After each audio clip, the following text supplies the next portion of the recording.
찬양 여러분 처음 불러보시죠? 네, 저도 처음 불러봅니다.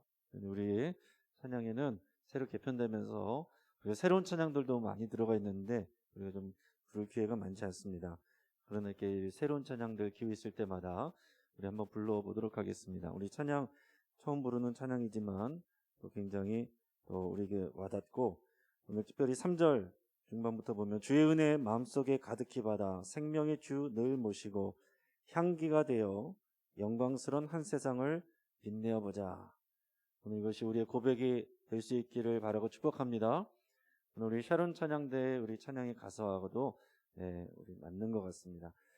주님과 동행하면서 우리가 하나님께서 주시는 그 은혜 또 영광 풍성하게 누릴 수 있기를 바라고 축복합니다. 오늘 우리가 읽은 본문을 통해서 풍성한 삶을 위한 자기 경영 원리, 말이 좀 어떻게 보면 이제 딱딱한 것 같기도 하고 무슨 회사에서 뭐 경영 원리인가 이런 생각을 할 수도 있는데, 우리가 지금 찬양하고 고백한 그런 내용들이에요. 오늘 본문 말씀 요한복음 10장 10절 다시 한번 같이 읽도록 하겠습니다. 요한복음 10장 10절 읽습니다. 시작. 도둑이 오는 것은 도둑질하고 죽이고 멸망시키려는 것뿐이요 내가 온 것은 양으로 생명을 얻게 하고 더 풍성히 얻게 하려는 것이라. 아멘. 자, 예수님이 오신 것은 양으로 하여금, 양은 저와 여러분이죠, 생명을 얻게 하고 구원하시는 겁니다. 근데 그것이 끝이 아니라 더 풍성하게 얻게 하려 하는 것이다. 구원받아서 끝이 아닙니다. 우리가 예수님께 또 은혜 받아서 예수님을 믿고 구원받고 끝, 이제 내 마음대로 살다가 내가 원하는 거 하다가 그냥 하나님 나라 가면 되는 게 아닙니다. 주님께서 우리에게 약속해 주시고 이 땅에 오신 이유는 우리에게 생명을 주고 생명이 풍성하게 더 누리게 하려는 것이다. 이게 내가 목자라고 그랬어요. 선한 목자는 양을, 죽을 뻔한 양을 살려준 것으로 끝나는 것이 아니고 매일매일 그 꼴을 먹이고, 그래서 그 양이 풍성함을 누릴 수 있도록 하는 것이 목자의 마음입니다. 교회 다니면서도 구원의 확신이 흔들리는 사람도 있고, 그러나 어떤 사람은 구원의 확신은 있는데 그 다음 단계가 별로 없는 분들도 있어요. 이 믿음 안에서 성장하고 믿음 안에서 더 풍성함을 누리는 것이 하나님께서 우리에게 원하시는 바이고 우리에게 바라시는 바인데, 신앙생활은 하는데 내가 천국 간다고는 믿는데 이 땅에서 그냥 쪼그라져 가지고 사는 그런 그리스도인들도 있다라는 것입니다. 세상에 나가면은 뭔가 나약해지고 교회 다니는 것도 부끄럽고 두렵고 그냥 교회 안에서만 그리스도인처럼 사는 그런 경우들도 있다라는 것입니다. 그러나 우리는 한번 구원받고 끝난 것이 아니라 그 다음에는 이 구원의 풍성함을 향해서 우리 자라가는 것입니다. 여러분, 어제보다 오늘이 좋아야 되고 오늘보다 내일이 더 좋아야 되고 더 풍성해져야 되는 것입니다. 우리가 몸이 더 좋아지고 또 키가 자라는 것 그 이상으로 우리 영적으로 더 성숙해지고 더 풍성해져 가는 것, 이것이 주님이 우리에게 원하시는 바이고 우리에게 주기를 원하시는 그런 일들이에요. 그래서 사도 바울은 그런 고백을 합니다. 내 겉사람은 낡아지지만 내 속사람은 날로 새로워지는도다. 여러분, 이것이 얼마나 아름다운 고백입니까? 다들 나이 들어가는 거, 내 몸이 연약해지는 거, 자꾸 여기저기 아파지는 거, 서럽고 슬프고 뒷방으로 자꾸 밀려나는 것 같고 쓸모없는 인생 되는 것 같고 그럴 수 있잖아요. 그러나 우리 주님이 우리에게 주시는 은혜는 생명을 주시되 더 풍성하게 누리려는 것이다. 사도 바울이 몸은 낡아지지만 그 속사람은 날로 새로워지도다. 주님의 은혜를 알아가면 알을수록 하나님이 어떤 분이신지 더 교제하면서 그 관계적으로 경험적으로 알면 알아갈수록 더 풍성한 은혜를 누리는 거예요. 그래서 예전에는 은혜 충만했는데 이런 고백이 아니라 예전에는 좋았는데 요즘에는 더 좋습니다. 그리고 내일과 내년과 그 다음은 더 좋아질 것을 기대합니다. 이게 우리의 고백이 되어야 될 줄로 믿습니다. 여러분이 오늘 이 말씀을 통해서 오늘 이 한 시간에 오늘 예배와 또 이 말씀을 통해서 오늘 이 고백이 저와 여러분들의 고백이 되기를 바라고 축복합니다. 우리가 구원받고 또 우리가 하나님 앞에 사명을 감당하고 하나님 앞에 갈 때까지 이것을 우리가 구속사적인 눈으로 바라본다 이런 표현을 써요. 구속사적인 눈으로 바라본다. 제가 수요일마다 출애굽기 많이 말씀드렸고 또 복음에 대해서 이렇게 말씀을 드렸습니다. 출애굽기에서 내용도 하나님께서 이들을 인도해 가시면서 여러 가지 경험도 하고 거기다 이제 말씀도 주시고 거기다가는 이제 성막에서 예배하는 것도 가르치시고 훈련시키시고 그래서 하나님의 약속의 땅에 들어가서 그 약속의 땅을 성취하게 하고 그 땅을 차지하게 하고 거기서 이른 비와 늦은 비의 은혜로 부어주셔서 더 풍성한 은혜를 누려가는 그 단계로 인도해 가셔요. 그러니까 여러분 우리의 인생을 하나님께서 목자 되신 우리 주님께서 그렇게 단계별로 우리를 데려가고 계시고 그래서 우리가 말씀을 따라 믿음을 따라 우리가 적극적으로 거기에 우리가 순종하고 그 말씀을 빨리 캐치하고 그 말씀을 따라서 따라갈 때 시작은 똑같을지라도 그 풍성함을 누리는 단계는 서로 다 다를 수가 있습니다. 그러면 남들 다 쉴 때 또 우리 자기 몸을 보호할 때 오늘 이 자리에 나와서 또 예배하는 저 여러분들에게 그 풍성한 꼴이 부어지고 또 우리 생명을 얻을 때 더 풍성하게 얻는 저 여러분들 되기를 바라고 축복합니다. 그러기 위해서는 우리가 이런 구속사적인 과정을 따라서 우리가 7가지의 우리의 삶을 믿음의 삶을 경영하는 원리들이 있습니다. 하나씩 들어보면은 따로 다 언젠가는 뭐 설교를 들어봤을 그런 내용들이에요. 그런데 이것을 여러분들이 일목요연하게 우리를 구원하신 하나님께서 이제 우리를 어떻게 만들어 가시는가 그리고 하나님의 그 인도함을 따라서 그 하나님의 더 풍성한 은혜를 어떻게 우리가 누릴 것인가 이런 관점을 가지고 오늘 이 말씀에 그럼 참여하시기를 바랍니다. 7가지라고 그랬으니까 오늘 7가지 얘기를 하겠죠. 네. 자, 첫 번째는 따라하겠습니다. 믿음의 눈으로 나 자신을 바라보기. 우리 창세기 13장 14절 우리 같이 읽겠습니다. 시작. 롯이 아브람을 떠난 후에 여호와께서 아브람에게 이르시되 너는 눈을 들어 너 있는 곳에서 북쪽과 남쪽 그리고 동쪽과 서쪽을 바라보라. 아멘. 자, 이 내용은 우리 창세기에 나오는 내용입니다. 하나님께서 이제 아브람을 부르셨고 아브라함이 조카 롯을 데리고서 이제 같이 지내다가 보니까 하나님께서 복을 주셔서 아브라함도 또 롯도 이 가지고 있는 가축들이 많이 늘어나면서 이제는 같이 이제 있기가 어려워지게 돼서 서로 떨어지게 됐습니다. 그때 아브람은 그 당시에는 이름도 아직 아브라함이 아니라 아브람일 때예요. 이 아브람은 롯에게 네가 먼저 결정해라. 네가 우하면 내가 좌하고 네가 좌하면 내가 우하리라 양보를 했습니다. 그랬더니 롯이 이렇게 둘러보니까 저쪽에 아주 땅이 기름지고 좋아 보이는 그런 곳이 있어서 그쪽으로 갔는데 거기가 어느 땅입니까? 소돔 땅이었어요. 하나님께서는 이 아브라함이 자기 조카 롯에게 그렇게 양보한 것을 보면서 하나님께서 이제 아브라함에게 지금 말씀하신 거예요. 너의 눈을 들어서 이 땅의 동서남북을 바라보라. 눈을 들어서 동서남북을 멀리 이렇게 바라보니까 얼마나 큰 땅입니까? 내가 이 땅을 너와 내 자손에게 주리라. 이 분명하게 구체적으로 약속을 하셨어요.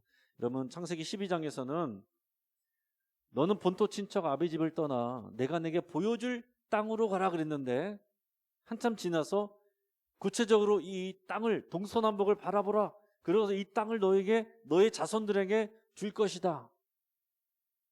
이 성경의 말씀은 이 땅과 관련된 것이 많이 있습니다. 이 땅이 구체적인 하나님의 주시는 이제 복이에요. 자, 여러 가지 의미를 가질 수 있는데 아무튼 하나님께서 이 땅을 주신다고 그랬는데 그 땅이 어느 땅이냐면 가나안 땅이에요.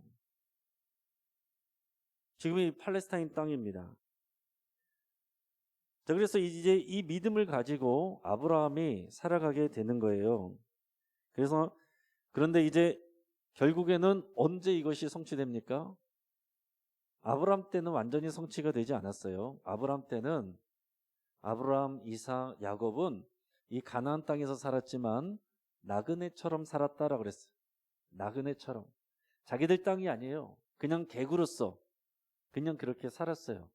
그냥 거기서 어울려 산 것이지 자기들 땅이 없었습니다. 유일하게 자기 땅으로 삼은 것은 나중에 아브라함이 돈 주고 일부러 산 막벨라굴, 그거 하나가 자기의 땅이었고 나머지는 자기들 땅이 아니에요. 죽을 때까지 이 약속만 믿고서 산 것입니다. 근데 이 약속이 언제 성취됩니까? 출애굽기가 지나고 이제 여호수아를 통해서 이 여호수아서에서 여호수아가 이 이스라엘 민족을 데리고 가나안 땅에서 그 땅을 정복하는 이야기가 나오죠. 그때 가서 성취되는 거예요. 자, 그러니까 하나님은 여러분 우리하고 시간 단위가 다를 수 있어요. 근데 중요한 건 뭐냐? 아브라함이 믿음의 조상이라고 불린 것은 하나님이 그렇다면 그런 줄 알고 그 땅을 그렇게 바라보는 것입니다. 법적으로는 내 땅이 아니에요. 그러나 믿음으로는 이것은 하나님이 나와 내 자손들에게 준 땅이다. 이렇게 늘 생각하고 말하고 선포하면서 그렇게 사는 것이 믿음의 삶입니다.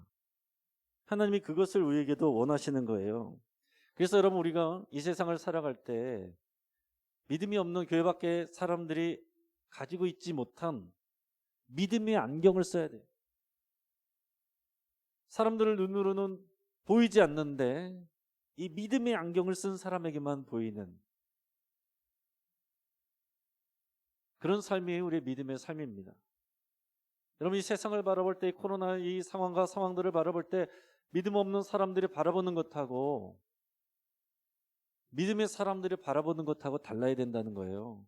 여러분 우리가 똑같이 뉴스 듣고 똑같이 한숨 쉬고 똑같이 어떻게 그러고 있으면 안 된다는 거예요. 우리는 믿음의 눈으로 바라봐야 된다는 것입니다. 오늘 이 아브라함에게 주신 말씀이지만 여러분 이것이 믿음으로 우리에게 주신 말씀으로 이렇게 받아야 되는 거예요. 저는 우리 영신교회가 참 좋은 것이 이게 위쪽에 있어가지고 이 지역에 다니는 사람들도 저녁 때 보면은 우리 교회 계단에 앉아서 쉬고 가는 분들이 그렇게 많습니다. 뭐 약속하시는 분들도 이 계단 앞에서 계세요. 우리 교인들은 계단 앞에 우리 교회 계단 앞에 앉아 계신 분들 못 봤는데 이 동네 분들은 교회 계단 앞에 앉아 있는 분들 많이 있으세요. 어떤 분들은 뭐 가족들끼리 와서 여기서 뭐 간식도 먹고 저는 그거 참 좋게 생각합니다. 그리고 중요한 것은 뭐냐면 우리 교회가 이 동네, 이 지역을 이렇게 내려다보는 곳에 있어서 참 좋다라는 거예요. 그래서 여러분은 원래 주일 예배도 마지막 순서가 축도인데 그것은 내가 복 받고 간다. 다음에 와서 또 복 받을 때까지 그때까지 버티다 간다가 아니라 마지막 축도 시간은 무슨 시간이냐면 세상으로 파송받는 시간입니다. 이제 교회에 와서 예배를 통해서 하나님의 은혜를 누리고 그 비전을 확인하고 그리고 세상으로 그 믿음 가지고 나가는 시간이 축도 시간이에요. 그러니까 여러분 우리는 그래서 어떤 교회는 외국에 보면 그런 교회가 있대요. 축도 시간이 되면 문을 다 열고 성도님들이 이 앞을 보는 것이 아니라 뒤를 돌아가지고 문 바깥을 쳐다보는 거예요. 그러면서 축도받고 세상으로 나가는 겁니다. 그것도 참 의미 있다라고 생각해요. 우린 뒤돌아봤자 여기는 다 지하여가지고 보이지 않지만 여러분께서 이 교회에 올라오시고 교회에서 내려가실 때마다 오늘 하나님께서 아브라함에게 주신 말씀을 여러분 마음에 새기세요. 믿음으로 이 말씀을 아멘 나에게 주신 말씀으로 받습니다. 그러면 내 말씀이 되는 거예요. 그래서 우리는 오늘 이 방화동에 있는데 우리 교회가 하나님 이 방화동을 또 이 강서구를 하나님 우리에게 주시옵소서. 이것이 하나님 나라 되게 하시고 이것을 지키는 이 영신교회가 파수대, 전망대, 우리가 파수꾼이 되게 해주십시오. 여러분 날마다 그렇게 선포하고 그런 믿음으로 살아야 된다는 것입니다. 그래서 여러분 내 자신을 바라볼 때도 마찬가지예요. 우리는 이 믿음의 안경을 쓰고 하나님의 비전의 눈으로 나를 바라봐야 되는 것입니다. 자, 나는 어떤 사람입니까? 각자 느끼는 여러분들은 사랑스러운 사람도 있을 것이고 너무나도 부끄럽고 부족한 것 투성인 그런 분들도 있을 수 있어요. 그러나 내가 잘하는 것 때문에 우쭐할 것도 없고 내가 부족한 것 때문에 부끄럽거나 열등감을 느낄 필요도 없어요. 주님의 눈으로 나를 바라보는 것만이 중요하고 그게 필요한 것입니다.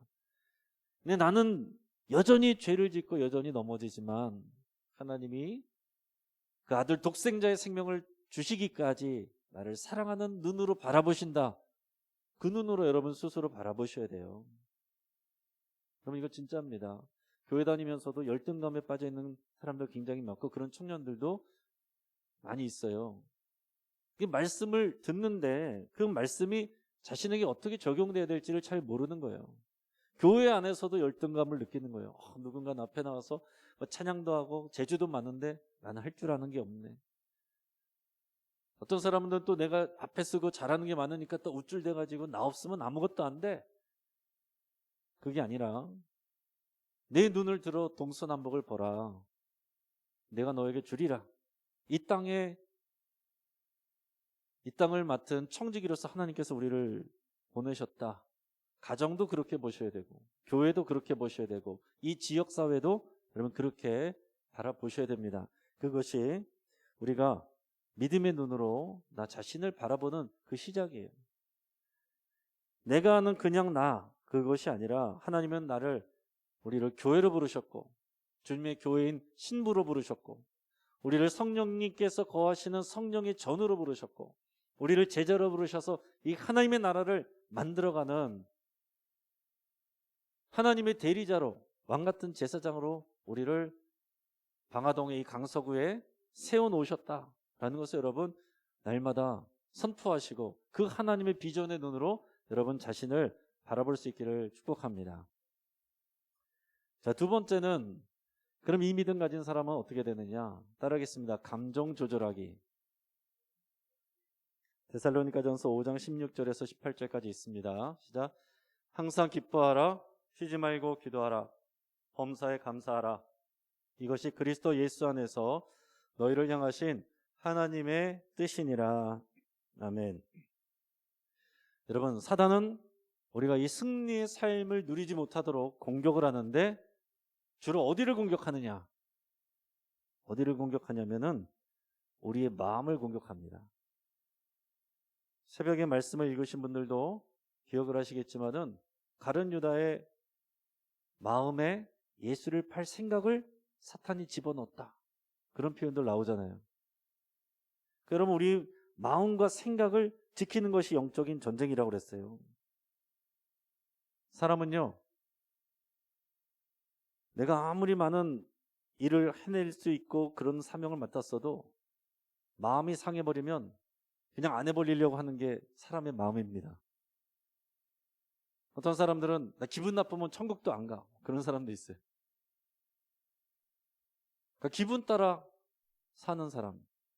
특히 우리 한국 민족, 우리 한국 사람들은 그런 이제 감정적인 또 그런 경향이 좀 많지 않습니까? 그 열정적이기도 하면서 동시에 감정이 쉽게 상하기도 하는 게 우리 한국 사람들이기도 한데,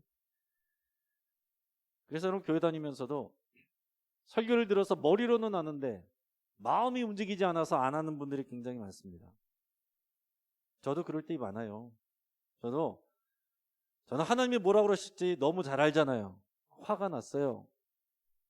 예를 들어서 뭐 부부간에 좀 불편함이 생겼어요. 머리로는 다 알죠. 머리로는 하나님께서 뭐라고 하실지 다 알죠. 먼저 용서해라. 먼저 사과해라. 끝까지 사랑해라. 다 아니까 아예 말씀을 생각을 안 하는 거예요. 왜요? 마음이 싫어하니까. 그러니까 어차피 하기는 할 거 뻔히 아는데 일부러 시간 끌었다가 나중에 하는 경우도 있습니다. 그 참 이 사람의 마음이 감정이 머리로는 아는데 그것을 하지 못하게 하는 그런 일들을 얼마나 많이 하는지 모릅니다. 어른들도 보면 애들하고 똑같아요. 그렇지 않아요? 애들하고 똑같아요.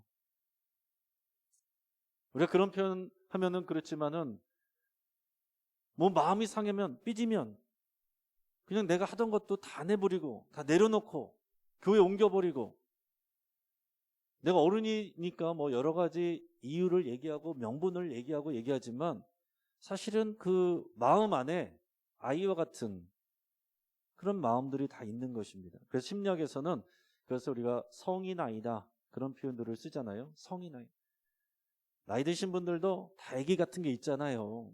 그래서 우리 말도 다 그런 얘기 하지 않습니까? 나이 들면 다 애 같아진다고. 나이 차이 많이 나는 부부도 얘기 들어보면은 다들 뭐라 그러면 남편 다 애기 같다고 그런 얘기 하지 않습니까? 사람은 누구나 다 애기 같은 마음, 또 털어지는 마음, 털어지면 하기 싫어하는 그런 좀 유치한 그런 모습들이 다 있습니다. 근데 오늘 이 말씀 가운데서 이것은 명령으로서 항상 기뻐하라, 쉬지 말고 기도하라, 범사에 감사하라.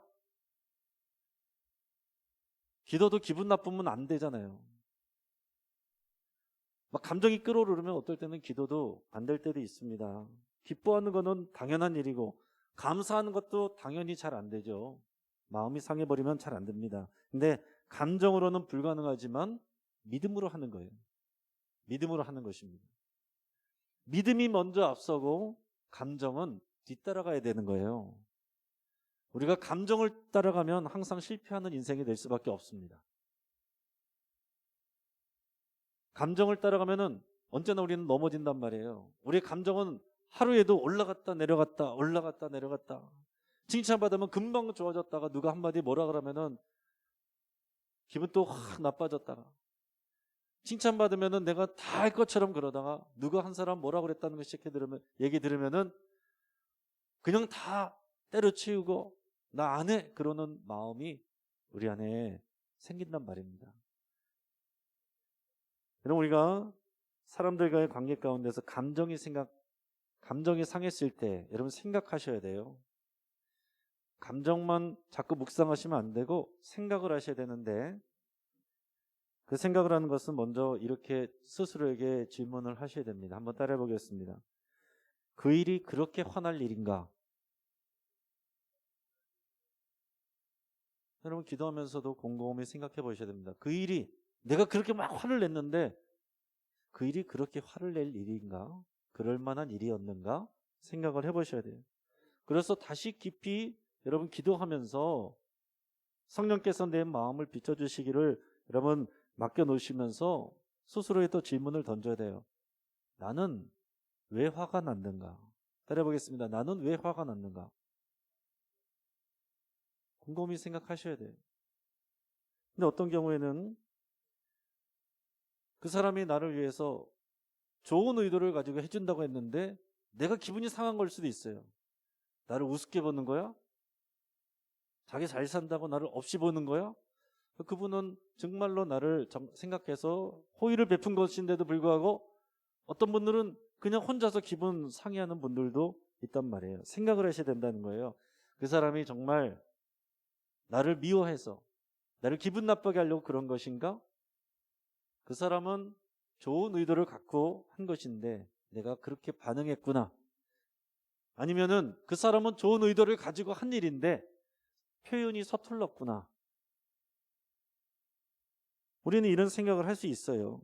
근데 만약에 더 나가서 상대방이 나를 정말로 미워해서 한 경우에 그러면 어떤 생각을 해야 되느냐면 그 사람이 내 인생에서 정말 내 삶을 좌지우지할 만한 그런 주도권을 가진 그런 중요한 사람인가?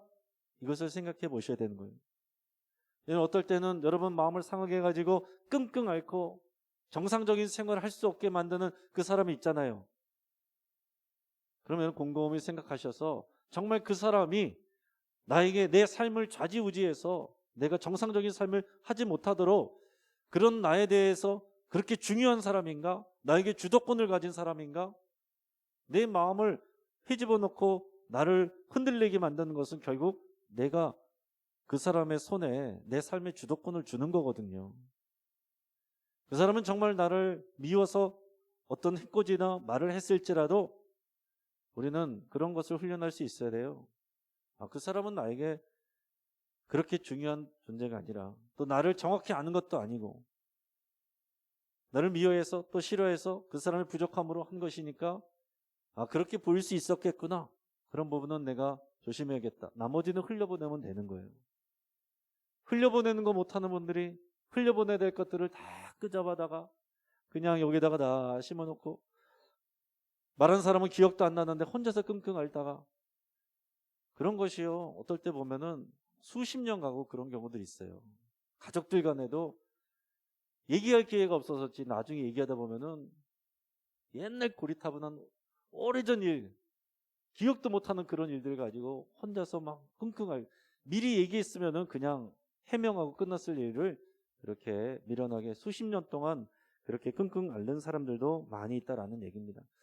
근데 여러분, 교회 안에도 많이 있을 수 있다는 얘기예요. 교회 안에도 많이 있을 수 있다. 여러분, 우리가 풍성한 삶을 누리기 위해서는 이 감정을 조절하고 마음을 지키는 일이 믿음의 일이다. 사단이 우리의 마음을 공격하고 부정적인 생각을 집어넣는다는 것을 여러분 꼭 생각을 하시길 바랍니다. 자, 세 번째는 따라하겠습니다. 생각을 구체화하기. 여호수아서 18장 2절에서 6절까지 말씀을 같이 읽겠습니다. 시작. 그러나 이스라엘 자손 중에 그 기업의 분배를 받지 못한 자가 아직도 7지파라. 여호수아가 이스라엘 자손에게 이르되 너희가 너희 조상의 하나님 여호와께서 너에게 주신 땅을 점령하러 가기를 어느 때까지 지체하겠느냐. 너희는 각 지파에 3사람씩 선정하라. 내가 그들을 보내리니 그들은 일어나서 그 땅에 두루 다니며 그들의 기업에 따라 그 땅을 그려가지고 내게로 돌아올 것이라. 그들이 그 땅을 7부분으로 나누되 유다는 남쪽 자기 지역에 있고 요셉의 족속은 북쪽에 있는 그들의 지역에 있으니 그 땅을 7부분으로 그려서 이곳 내게로 가져오라. 그러면 내가 여기서 너희를 위하여 우리 하나님 여호와 앞에서 제비를 뽑으리라. 아멘.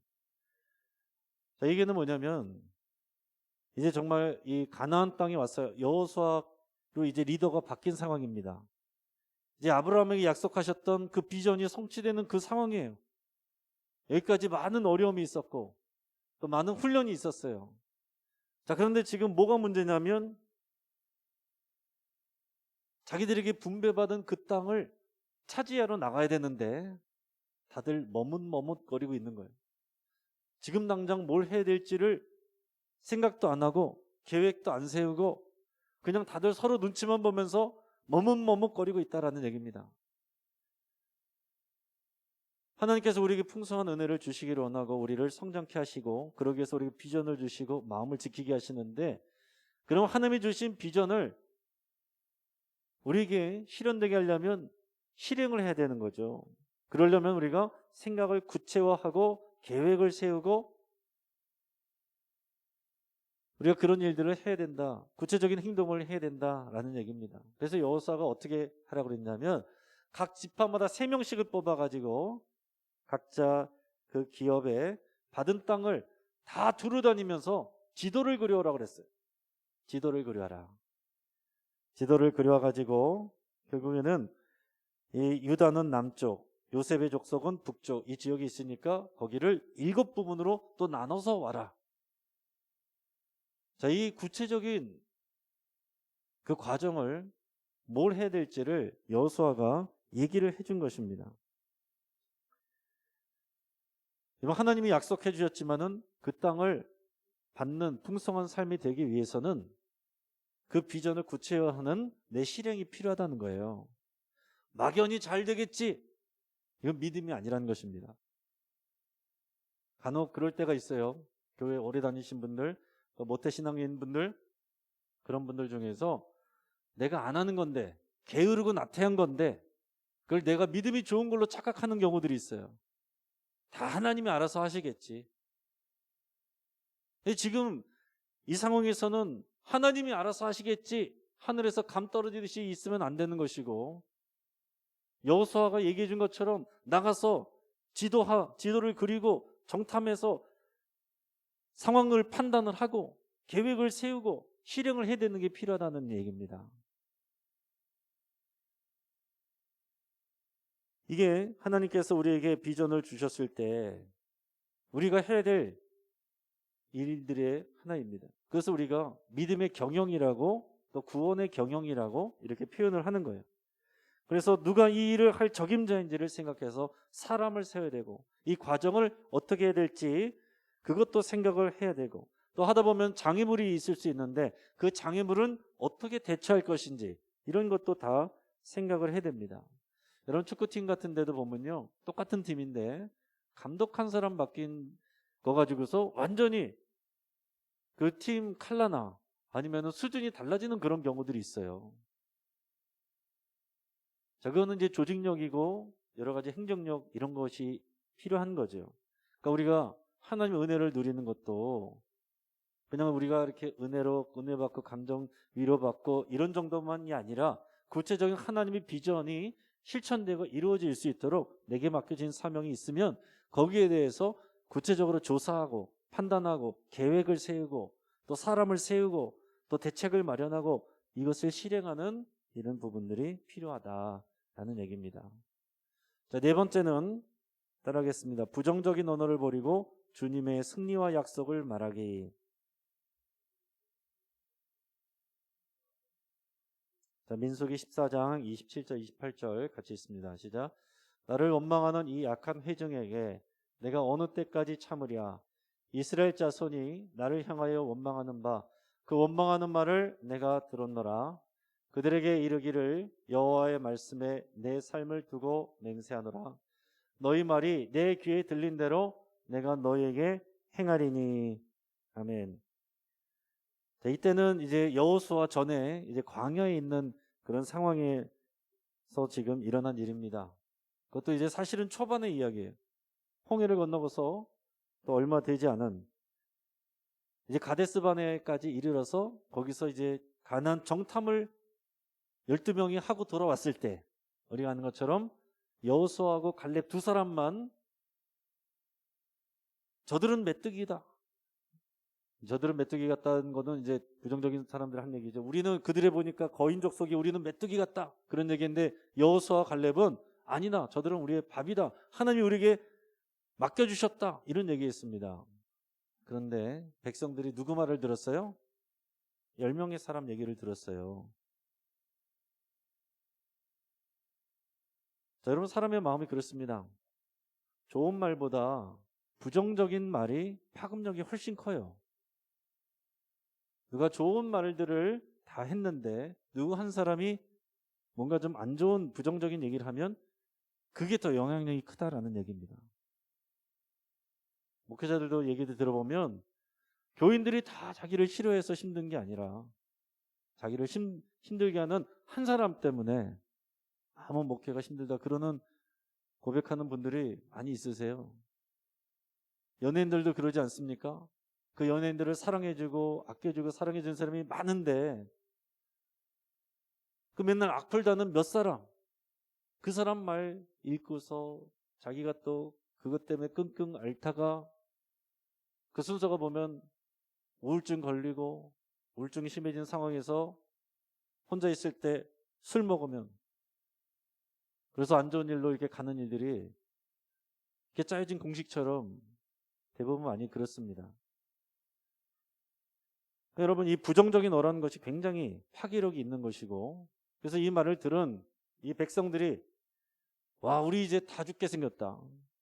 다 죽게 생겼다. 차라리 애굽에서 죽었으면 죽었지. 그리고 차라리 광야에서 죽었으면 죽었지. 우리가 지금 저기 들어가서 다 죽게 생겼다. 이렇게 얘기를 했습니다. 그들 입장에서 봤을 때는 지금 자기들은 굉장히 민주적이에요. 합리적이에요. 왜 12명 중에 10사람이 부정적인 얘기를 했잖아요. 안 된다라고 그랬잖아요. 그러면 다수결로 하면은 당연히 안 된다가 맞는 거죠. 그럼 민주적인 방식으로 하면은 거기를 따라가야 되죠. 지금 분명히 누가 봐도 객관적인 위험성이 있는데 그것을 그냥 무리하게 간다. 갔다가 그럼 누가 책임질 거냐? 이런 식으로 말하면 그들이 말하는 그것이 자기들이 생각할 땐 굉장히 민주적이고 합리적이고 합당한 그런 판단과 대응이었습니다. 굉장히 현실적인 얘기들을 한 거란 말이에요. 그런데 하나님은 그런 현실적인 대응을 원하시는 것이 아니라 믿음의 대응을 원하십니다. 믿음의 말을 하기를 원하시는 거예요. 하나님을 화나게 하시는 것은 이 믿음 없는 부정적인 말이에요. 그래서 이 사람들이 하는, 백성들이 하는 말을 듣고 하나님이 하신 말씀이 너희 말이 나의 귀에 들린 대로 내가 너에게 행하리라. 우리 여기서 다 죽게 생겼다 라고 했으니 너희가 여기서 다 죽을 때까지 가나안 땅에 못 들어간다. 이게 하나님의 결정입니다. 그래서 정탐한 40일을 하루를 1년으로 쳐서 40년을 이스라엘의 백성들이 이 광야에서 머물렀던 거예요. 왜 40년 동안 못 들어가고 있었냐? 이 부정적인 말을 한 사람들이 다 사라지고 죽을 때까지 그 40년이 걸린 것입니다. 얼마나 슬픈 일이고 비극적인 일입니까? 하나님은 자기 귀에, 하나님의 당신의 귀에 들리는 대로 하신다라고 그랬어요. 하나님은 우리의 말이 하나님의 귀에 들리는 대로 우리에게 행하십니다. 우리가 부정적인 말을 뱉으면 하나님이 그거를 행하시고, 우리가 믿음의 말을 뱉으면, 선포하면 하나님이 그 믿음의 말을 따라서 행하십니다. 이게 믿음의 원리고 영적인 원리예요. 이거 성경이 분명히 하나님께서 말씀하시고 이런 역사적인 증거, 이런 사건의 증거가 우리에게 있는 것입니다. 그래서 여러분, 우리의 입으로 사탄의 역사를 거절할 수도 있고요, 우리의 입으로 하나님의 역사를 선포하고 가져올 수도 있어요. 또 오늘 예배를 할 때마다, 기도할 때마다 믿음으로 선포하고 하나님의 말씀을 아멘 하고 여러분들이 나에게 주시는 말씀으로 이렇게 선포하는 것이 너무나도 중요한 일이에요. 천국은 침노하는 자의 것이라고 그랬습니다. 내 순서가 아니어도 여러분 믿음으로 아멘, 내게 주신 말씀으로 받습니다. 그렇게 살아가면 여러분들 것이 되는 거예요. 자, 5번째, 적극적인 순종의 삶을 실천하기입니다. 같이 읽어보겠습니다. 적극적인 순종의 삶을 실천하기. 우리 야고보서 4장 7절 말씀을 읽겠습니다. 자, 시작. 그런즉 너희는 하나님께 복종할지어다. 마귀를 대적하라. 그리하면 너희를 피하리라. 아멘. 자, 뭐라고 그랬어요? 하나님께는 적극적으로 복종하고 마귀에게는 적극적으로 대적하라. 이게 우리에게 하나님의 풍성한 삶을 누리게 하는 데 있어서 굉장히 중요한 부분이다라는 얘기입니다. 우리가 말씀을 들으면 듣고 잊어버리지 마시고 한 가지라도 말씀 안에서 적극적으로 실천하시고 순종하시기를 바라고 축복합니다. 말이든지 행동이든지 하던 것을 안 하든지 안 하던 것을 하든지 여러분들께서 말씀 때문에 뭔가 하는 것이 있을 때 하나님의 역사가 일어나는 거예요. 늘 하던 것, 늘 그래왔던 것, 늘 부정적인 결과를 가져왔던 것, 그것에 대해서는 말로 끊으세요. 예수의 이름으로 끊으세요. 늘 안 되던 일들이 반복되면 그냥 그러면 그렇지가 아니라 이런 반복되는 모든 안 좋은 일들, 부정적인 일들은 여기서 끊어질 것을 예수 이름으로 명하노라. 끊어질지어다. 여러분 그렇게 명령하시면서 선포하시고 기도하세요. 이게 내 팔자려니, 내 운명이려니. 이거는 기독교적인 신앙이 아닙니다. 그러니까 하나님은 역사를 주관하시는 분이시고 우리의 믿음의 순종과 말과 선포를 따라서 역사하시는 것입니다. 우리 가정에 안 좋은 거 있으면 여러분께서 날마다 믿음으로 선포하시고 그를 끊으시고 그런 기도를 하시고 여러분들의 가족을 위해서도 그렇게 선포를 하세요. 믿음의 가장으로 세워지는 예배자로 서는 모습을 여러분 상상하시면서 믿음으로 그렇게 선포하고 그렇게 실제로 대하고, 그게 믿음의 일이고 적극적인 순종의 삶을 실천하는 것입니다. 예전 같은 때는 보면은 그런 분들이 있었다는 거 있잖아요. 새벽에 믿지 않는 남편 구원은 해야 되겠고 그래가지고 남편 구두 가슴에 품고 와가지고 내 의자 옆에다가 남편 구두 올려놓고 그렇게 남편을 위해서 기도했다는 그런 믿음의 선배님들 얘기 예전에 많이 들어보셨잖아요. 여러분 그런 적극적인 순종의 삶 이것이 있어야 된다라는 거죠. 그래서 여러분 우리가 말씀을 들었을 때 반드시 한 가지씩이라도 실천을 하시고 여러분 또한 찬양을 생활하시길 바랍니다. 찬양은 그냥 이 시간을 적당히 채우는 그런 시간이 아니에요.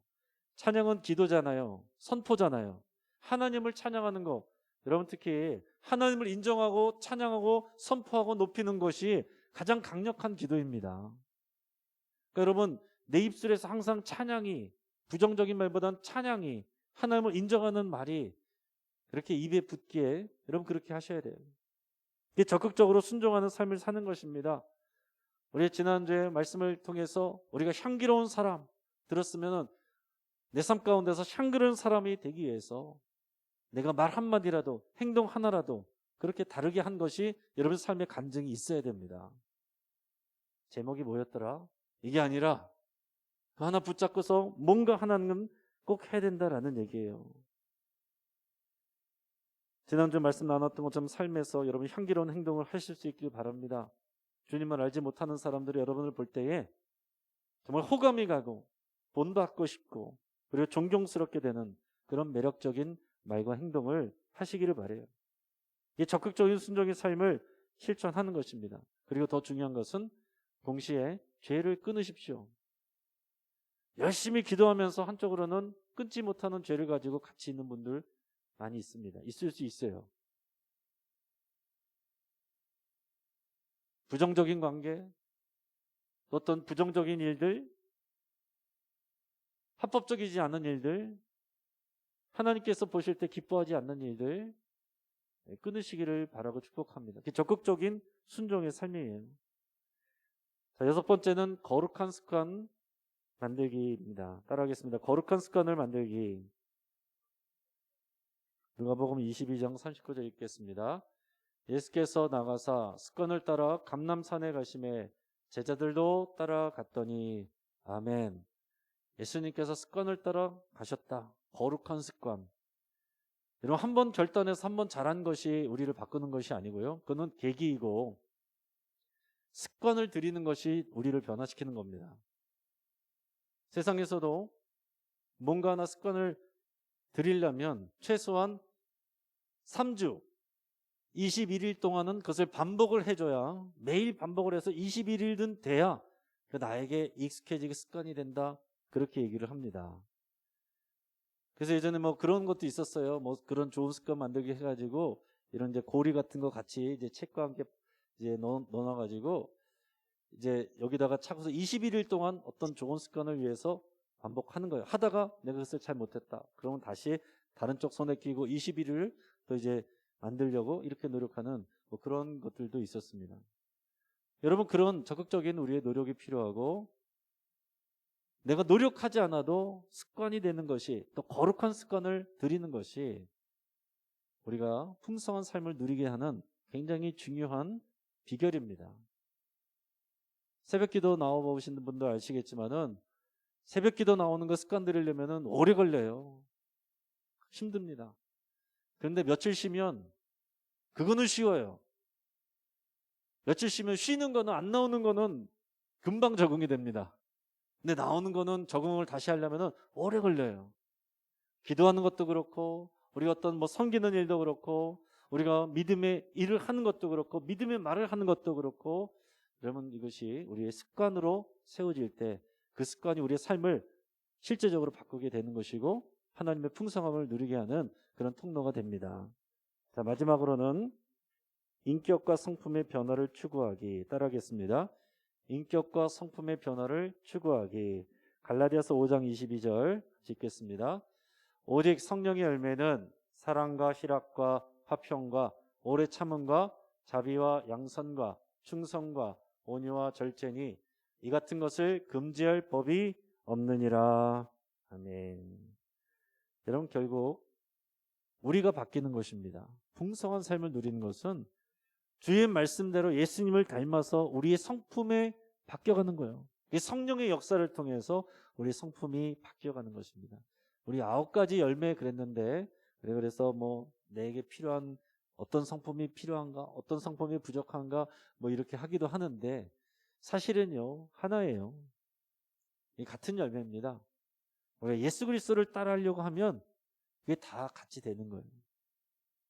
예수님처럼 말하고 예수님처럼 행동하려고 하면 이 9가지 열매가 다 연결되어 있는 것 같은 것입니다. 이 성령의 9가지 열매들 생각해 보면 어떤 것들입니까? 다 이 관계적인 거예요. 대부분 관계적인 것입니다.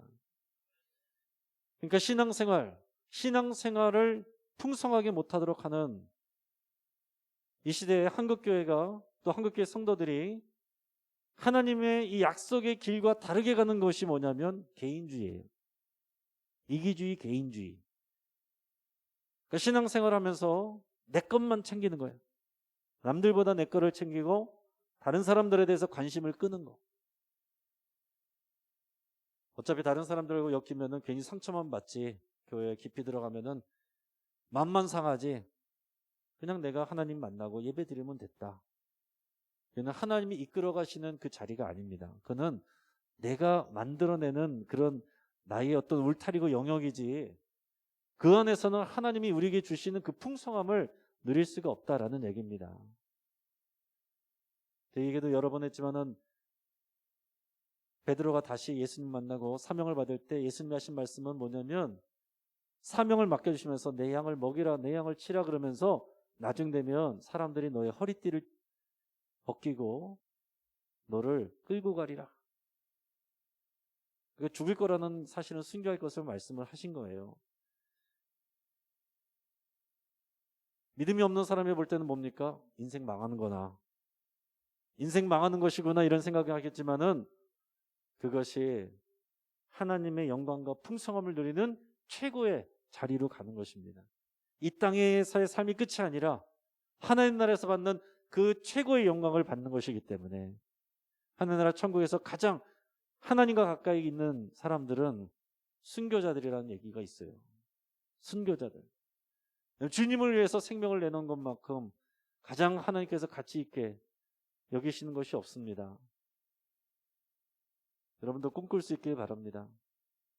물론 우리의 꿈은 좀 건강하게 먹을만하게 잘 살만하게 살다가 아프지 않고 잠자듯이 죽는 것이 우리의 꿈이겠지만 그런 분들이 너무나도 많으시지만 그러나 우리의 죽음을 통해서 많은 사람들이 생명을 얻고 본이 되고 하나님께 영광이 되는 그런 순교적인 삶을 실제 순교를 안 하더라도 여러분 이 요한복음을 쓴 요한도 순교는 안 했어요. 순교했다는 얘기가 없습니다.